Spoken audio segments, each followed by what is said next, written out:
Well, good morning, everyone. Great to see you all here this morning. You know, last week, David was here and talked about Thanksgiving prematurely. And I don't know what we're going to do this morning because Thanksgiving's this week, guys. Anyway, he stole it. David's out of town, and I've got the opportunity to preach this morning.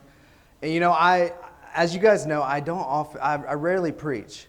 And typically, just so you guys know, when I preach, I rarely tell anyone what it's about, including my wife, Claire. She usually has no idea what I'm going to preach on or even what my Bible class lessons are on because I just don't want to bore her twice. And so, you know, that's a thing. Most people just no idea. But this week, on Monday, or last Sunday, she said, you ought to preach on being content. And at first I was like, are you telling me this because this is something I struggle with and I need to learn, the secret of being content? And the answer is yes, absolutely. And so, at first I was like, I don't know, this is not my idea. If it wasn't my idea, I don't want to do it. And I thought about it for a minute. I was like, okay, I have many lessons to learn here. So, thank you, Claire. The secret of being content. I would like to first begin by saying I'm probably the least qualified person to teach on this subject because I haven't achieved the secret or understood the full ability, what it means to be content. In fact, openly, it's probably something I struggle with the most. And I just want to share that with you guys as we begin. But let's read the passage that we read for today. And I have the NIV passage here from Philippians 4. And so it says this, I rejoice greatly in the Lord that at last you renewed your concern for me. Indeed, you were concerned, but you had no opportunity to show it. I'm not saying this because I'm in need, for I have learned to be content, whatever the circumstances. And I know what it is to be in need, and I know what it is to have plenty. I have learned the secret of being content in any and every situation, whether well-fed or hungry, whether living in plenty or in want. I can do all this through Him who gives me strength. Obviously, there's lots of different translations you can read here. The one that was read earlier was the NASB, and it says, I've learned what it means to be full. And that word content that we translate in English, sometimes it's translated as fullness or being whole. And I like that. I like looking at different translations here. But when you read what Paul's writing here to the church at Philippi, he's saying some pretty bold things. Like, do you think you could write this? That I've learned the secret of being content. I know what it is to be content no matter what the circumstances. I've been well-fed, I've been hungry, plenty and want, and I know the secret to being content. Do you think it's almost like, yeah, right, Paul, why would you say this? This is absurd. You don't know the secret. Do any of us know the secret to being content? I think it's a bold claim. But I wanted to just show you this picture here. This verse, also looking at the last passage, Philippians 4:13, I can do all things through Christ who strengthens me. We see this verse in this passage used a lot in like sports, like Tim Tebow. He was famous for putting the eye black tape and putting Bible verses before his games. And he has Philippians 4:13. I can throw a pigskin a quarter mile through Christ who strengthens me. That's Tim Tebow. Or we have Steph Curry. He can dunk over everyone. He can do all things through Christ who strengthens him. He even put it on his shoe and then made millions off these shoes, I'm sure. And then he didn't put, I can do all things through Christ. He said, I can do all things. But he put 4:13 on there so you can look up the verse. And then here's another example in the game. So I like how people do this. And then I could do a backflip through Christ who strengthens me. I could be in a kickboxing tournament and roundhouse kick my opponent through Christ who strengthens me. I could scale this cliff with one hand through Christ who strengthens me. You see, it's kind of like, did you guys read the whole chapter when Paul's writing this? And obviously it's a great verse. And it's not to say that Christ doesn't give us strength to do amazing things and achieve amazing things. But sports and major accomplishments wasn't the thing he had in mind when he wrote this. So I find it funny that he says this. So I have a video I want to show you, and this is total humor here. But this is verses that people take, and maybe they think it's a Bible verse, but it's not really. Or maybe a verse taken out of context. So please enjoy this video. Let me turn my mic off. Hi there, little chicken nuggets. It's me, Carl. Hey, as Christians, we often find ourselves quoting some of our favorite verses. Some like Philippians 4:13, John 3:16. One of my personal favorites, Proverbs 27, verse 14. Don't talk to me until I've had my morning coffee, you know what I'm saying? It's humor. But then, there are some who like to quote Bible verses that, just like my desire to explore infinitely dark and mysterious caves, it doesn't exist. I'm extremely claustrophobic, and I'm afraid of the dark, and afraid of infinitely, because I don't know what that means. I'm afraid of things I don't know, and I'm afraid of things I don't understand. Like, where do babies actually come from? So I present to you my all-time favorite Bible verses that are not in the Bible. God works in mysterious ways. He does. Cleanliness is next to godliness.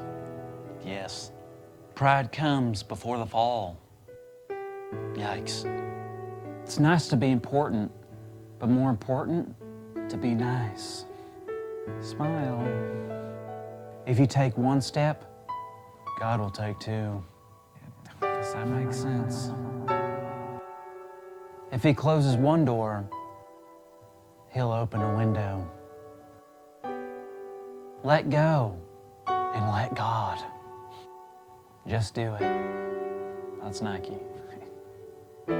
God gives His hardest battles to His strongest soldiers. I'm in the Lord's army. Yes, sir. Don't be so heavenly minded that you're no earthly good. What? Give a man a fish, feed him for a day. Teach a man to fish, feed him for a lifetime. God will never give you more than you can handle.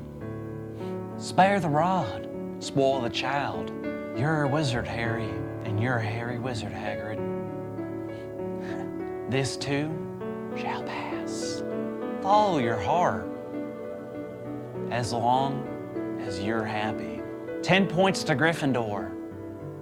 If there's hair in your ears, then there's sin in your heart.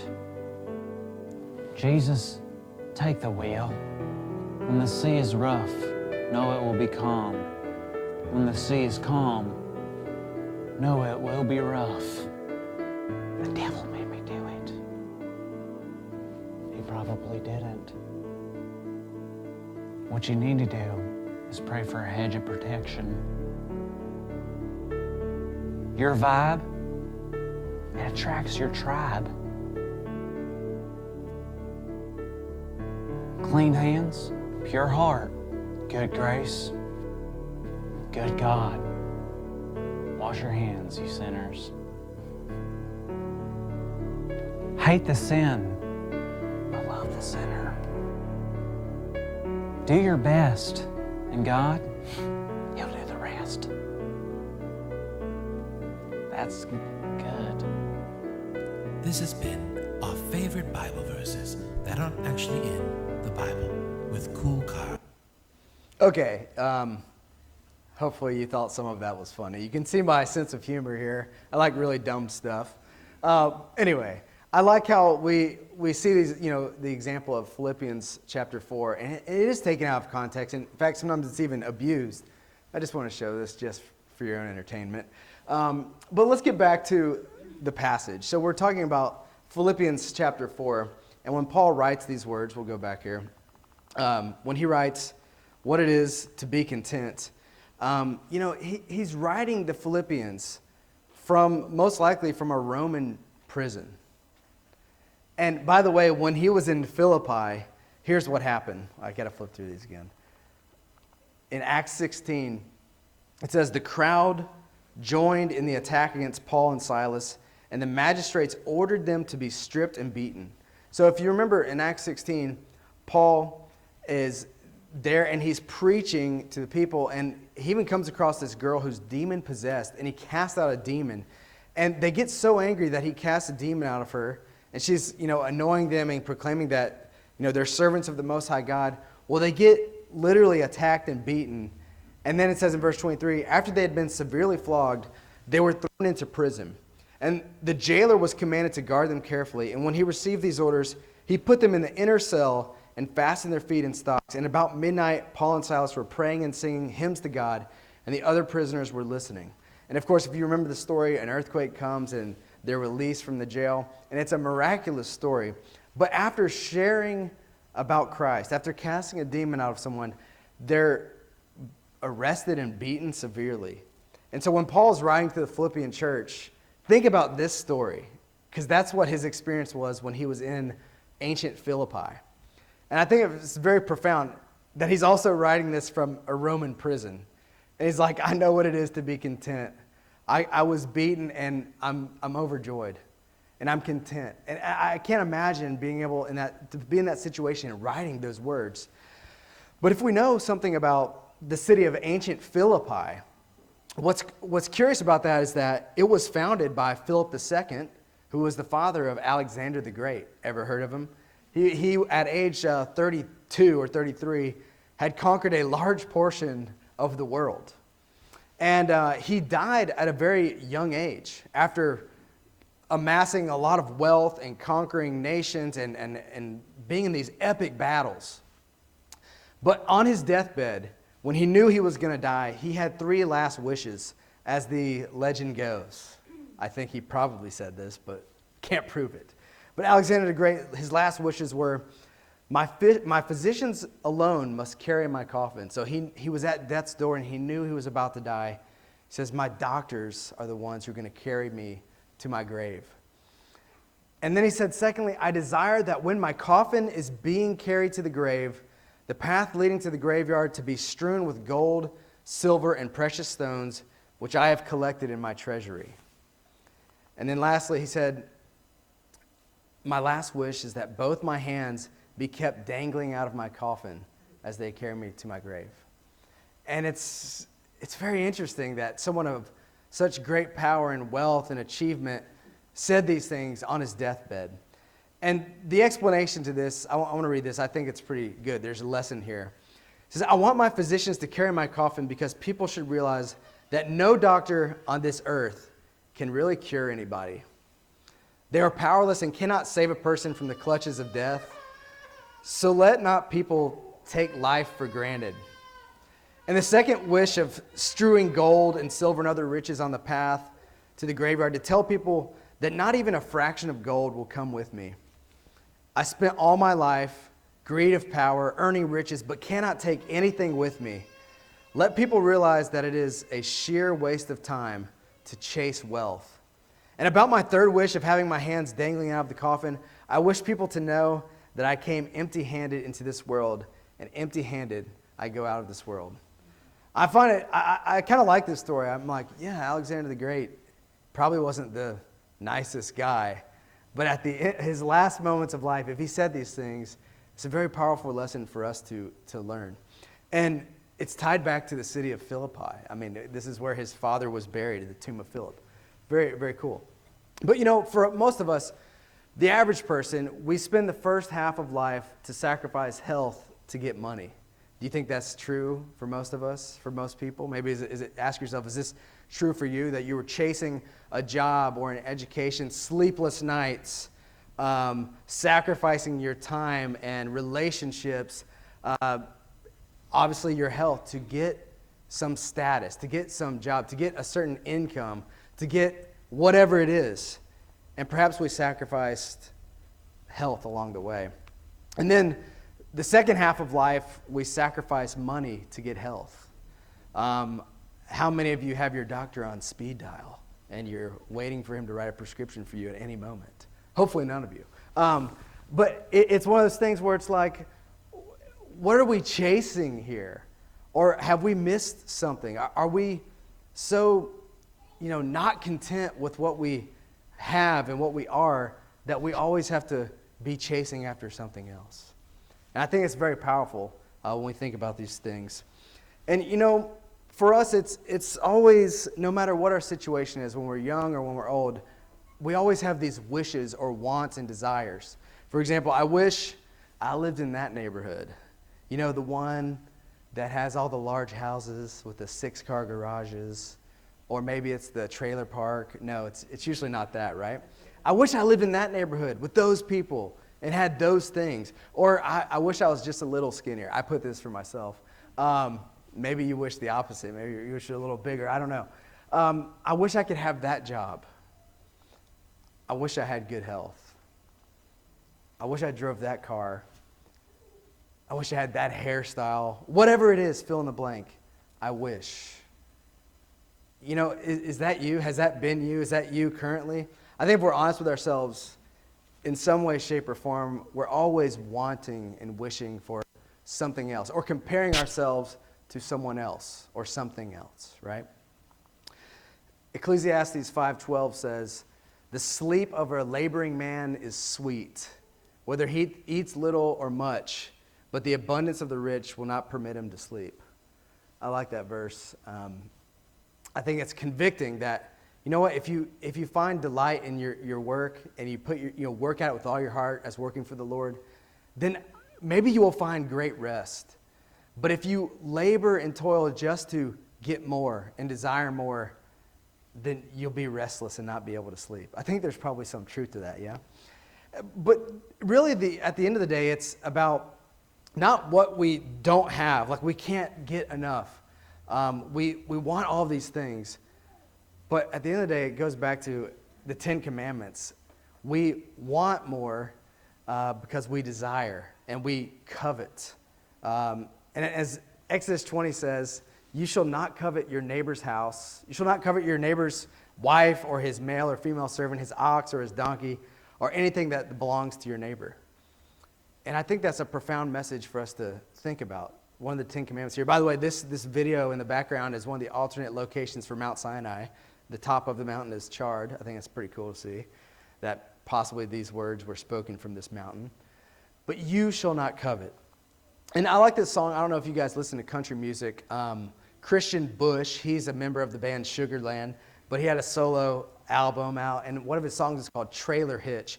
And he says, "I don't know why everybody wants to die rich. Diamonds and champagne, work your way down that list. We try. Everybody tries to fit it into that ditch. You can't take it with you when you go. Never seen a hearse with a trailer hitch." You ever heard that song before? It's a catchy song. Go Spotify it after this. But the first time I heard that song, I was like, good point, man. And he has a lot of good Christian messages in his song. Turns out he's wrong, because there are a few examples of hearses with trailers. Here's another one. And I actually was surprised to find these, but he needs to get out there more. He was wrong. But it's kind of, if you saw this, what would you guys think if you saw this? It's profound to see a trailer hitch. Obviously, we hope that there's not more than one body in there, or I guess maybe someone's living in this. We don't know. But I like this cartoon. I saw this years ago. It's like it was in a newspaper, and it shows all these people. Let's say it's in a busy city, and we got the guy standing in line. He has $9,000 of bank loan. We got the student loan debt, negative $66,000. Credit card debt, negative $2,000. We got the guy on the far right. He's got a car loan for $8,000. The mom with the credit cards of $10,000. And then we got the guy on the street, positive $2.73. And, it makes you wonder, of course, the argument, well, he doesn't have a quality of life like the other people do. Well, no, but these people are working because they want more, or they've taken out all of these loans, and they're working more to achieve what? To make themselves busier, to make themselves more tired, to make themselves get the next thing. And I like this because I've been the student loan person before. And you don't want to be that person, right? It puts things in perspective, right?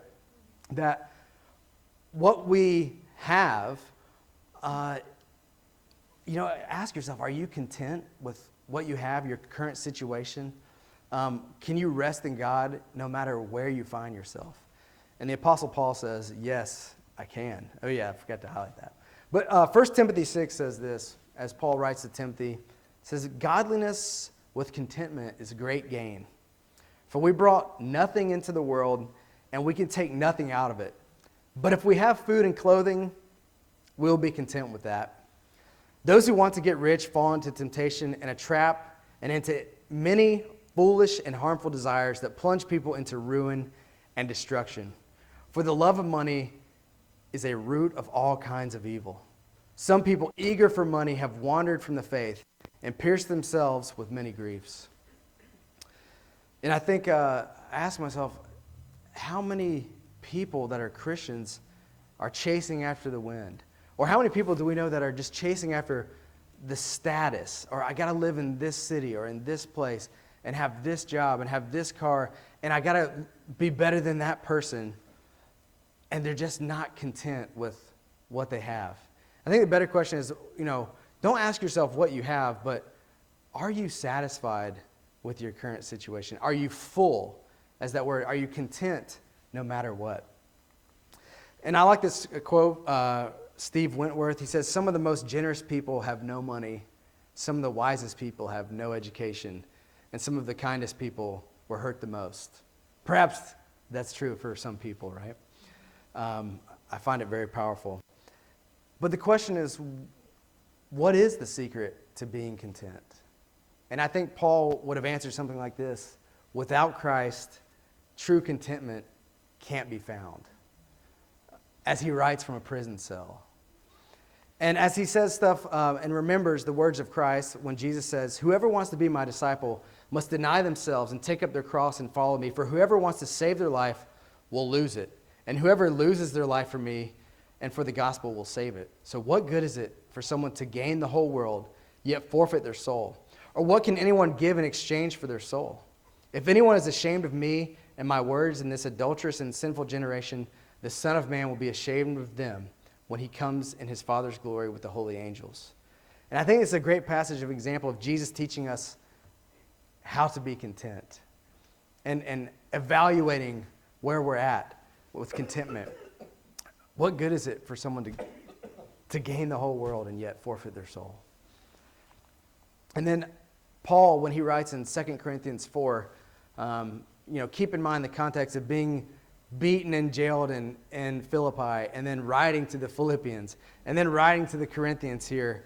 And he says stuff like this: we have this treasure in jars of clay to show that all this all-surpassing power is from God and not from us. But we are hard-pressed on every side, but not crushed, perplexed, but not in despair, persecuted, but not abandoned, struck down, but not destroyed. We always carry around in our body the death of Jesus, so that the life of Jesus may also be revealed in our body. For we who are alive are always being given over to death for Jesus' sake, so that his life may also be revealed in our mortal body. So then death is at work in us, but life is at work in you. And then he says later in the book, he says in 2 Corinthians 11, he says, whatever anyone else dares to boast about, I am speaking as a fool. I also dare to boast about. Are they Hebrews? So am I. Are they Israelites? So am I. Are they Abraham's descendants? So am I. Are they servants of Christ? I'm out of my mind to talk like this. I am more. I have worked much harder. I have been in prison more frequently. I have been flogged more severely. I have been exposed to death again and again. 5 times I received from the Jews the 40 lashes minus 1. 3 times I was beaten with rods. Once I was pelted with stones. 3 times I was shipwrecked. I spent a night and a day in the open sea. I have been constantly on the move. I have been in danger from rivers, in danger from bandits, in danger from my fellow Jews, in danger from Gentiles, in danger from the city, in danger in the country, in danger at sea, and in danger from false believers. I have labored and toiled, and have often gone without sleep. I have known hunger and thirst. I have often gone without food. I have been cold and naked. Besides everything else, I face daily the pressure of my concern for all the churches. Who is weak, and I do not feel weak? Who is led into sin, and I do not inwardly burn? If I must boast, I will boast of the things that show my weakness. The God and Father of the Lord Jesus Christ, who is to be praised forever, who knows I am not lying. I mean, if anyone can say that they have contentment in this, I mean, what a great example. We can't even fathom the words we just read and experiencing the things that Paul just experienced. Yet he knew what it was to be content. The secret of being content only comes from knowing Christ. I think, what if we asked ourselves, not what are we striving for? What things can I get tomorrow? But what are my relationships like with others? What is my relationship like with Christ? That's where we should truly strive in our lives. So without Christ, true contentment can't be found. I want to close in prayer, and then we'll have our final song. So let's go ahead and go to God in prayer. Dear Heavenly Father, we come before you today, and we acknowledge that we are weak. We are tempted in so many ways. And Father, through our culture and through our inward desires, we want more. And Father, just come before you and ask that you would guide us and give us true peace and true strength and true contentment. And we know, Father, without contentment, we can't be thankful for the things that we have and the things that are in our lives that you've provided, the relationships that you've given us. Father, help us to strive to be content no matter what the circumstance. And we thank you that Christ is the one who allows us to have freedom, to have atonement from sin, to be covered in the blood, that we may live a life eagerly desiring to serve Christ no matter what happens to us and what our situation. It's in Jesus' name we pray. I would like to just say that at this time, if you need to respond to this message in any way, please come as we stand and speak. Stand and sing.